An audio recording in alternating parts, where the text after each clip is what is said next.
Citoyens de la Loire, donc la mission Travail et Emploi. Donc c'était en audition au Sénat dans le cadre du projet de loi de finances pour 2017 que la ministre du Travail a tenu à nous parler, en propos liminaire, des chiffres du chômage. Donc pour elle, il y a 63 600 demandeurs d'emploi en moins en catégorie A. Toujours, et c'est ce qui étonne tout le monde, moi le premier, ces chiffres souffrent de grandes variations d'un mois à l'autre qu'elle nous a dit.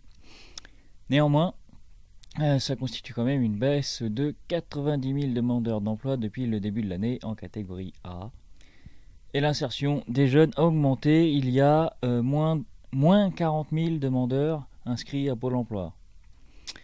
Donc ce budget est un budget de 15,3 milliards d'euros qui augmente par rapport à l'année dernière, qui s'articule autour de trois axes: la modernisation, la formation et la cohésion. La modernisation pour elle, c'est la loi travail, par les contrats de branche, la période de 9 semaines de référence et le compte personnel d'activité.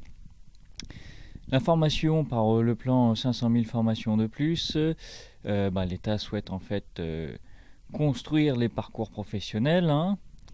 Dans le cadre de la formation, elle revient sur les chiffres du chômage et rappelle évidemment, si on peut dire, que les formés ne sortent pas des chiffres du chômage mais passent en catégorie D, comme l'a confirmé la commission d'enquête du Sénat.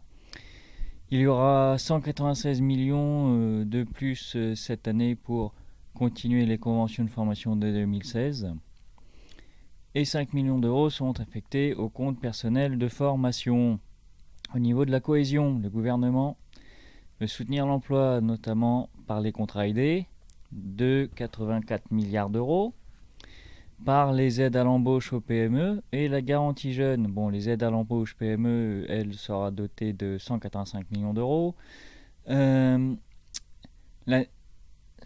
ministre a voulu nous dire que cette aide d'embauche fonctionne, que l'année dernière, c'était 40% des moins de 26 ans. Ça a bénéficié pour faire baisser de 40% les demandeurs d'emploi de moins de 26 ans, qui ont débouché sur 66% de CDI. Et évidemment, elle a tenu à préciser que lorsqu'il n'y a pas de travail, les entreprises visiblement n'abusent pas de ces aides à l'embauche puisqu'il n'y a pas de travail.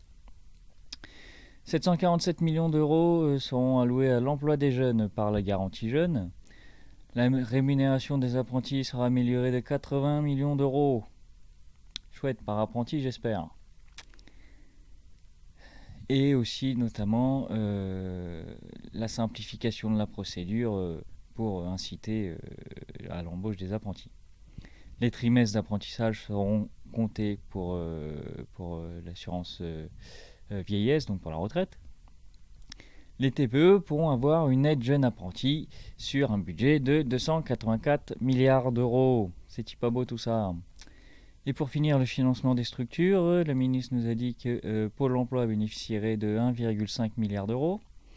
Les maisons de l'emploi de 21 millions d'euros et de 110 millions d'euros pour l'EPIC qui va remplacer l'AFPA. Donc l'EPIC, entreprise publique industrielle et commerciale, donc je ne sais pas que sera son nom, qui remplacera l'AFPA, organisme privé, très prochainement.